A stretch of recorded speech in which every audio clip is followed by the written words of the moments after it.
வணக்கம் நண்பர்களே. அரசு ஊழியர்கள் ஆசிரியர்களுக்கு கட்டணமின்றி ரூபாய் 1 கோடி வரை காப்பீடு. தமிழக அரசு மெகா அறிவிப்பு பற்றி இந்த வீடியோவில் பார்க்கலாம்.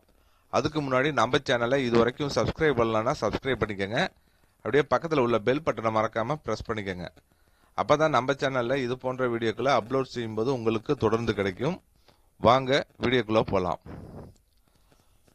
தமிழ்நாடு அரசு தனது ஊழியர்கள் மற்றும் ஆசிரியர்களின் நலனை உறுதி செய்யும் வகையில் விரிவான ஆயுள் மற்றும் விபத்து காப்பீடு திட்டத்தை மேலும் விரிவுபடுத்தியுள்ளது.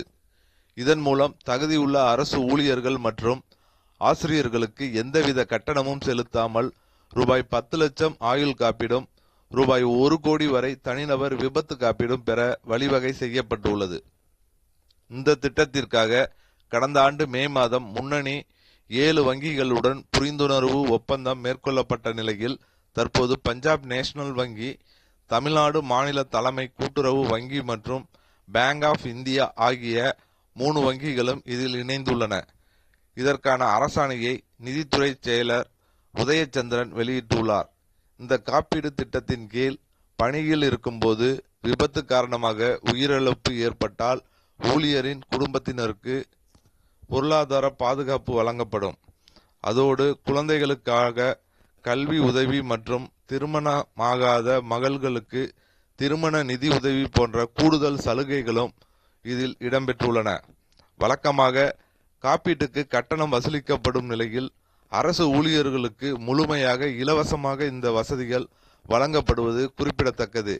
இதனால் மாநிலம் முழுவதும் உள்ள அரசு ஊழியர்கள் மற்றும் ஆசிரியர்கள் பெரும் பயனடைவார்கள் என எதிர்பார்க்கப்படுகிறது.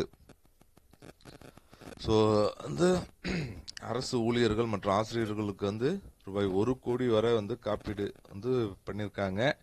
இது விபத்து எதா இருந்தாலும் சரி, இது கட்டணம் இல்லாம நீங்க எந்த பணமும் கட்ட தேவையில்லை. கவர்மெண்டே இது உங்களுக்கு ஃப்ரீயா இந்த காப்பீடு பண்ணியிருக்காங்க. இது கண்டிப்பா ஒரு பயனுள்ள தகவலா இருக்கும்னு நினைக்கிறேன். இந்த வீடியோ உங்களுக்கு பிடித்திருந்தால் லைக் பண்ணுங்க, ஷேர் பண்ணுங்க. மீண்டும் இது போன்று வேற ஒரு வீடியோவில் சந்திப்போம்.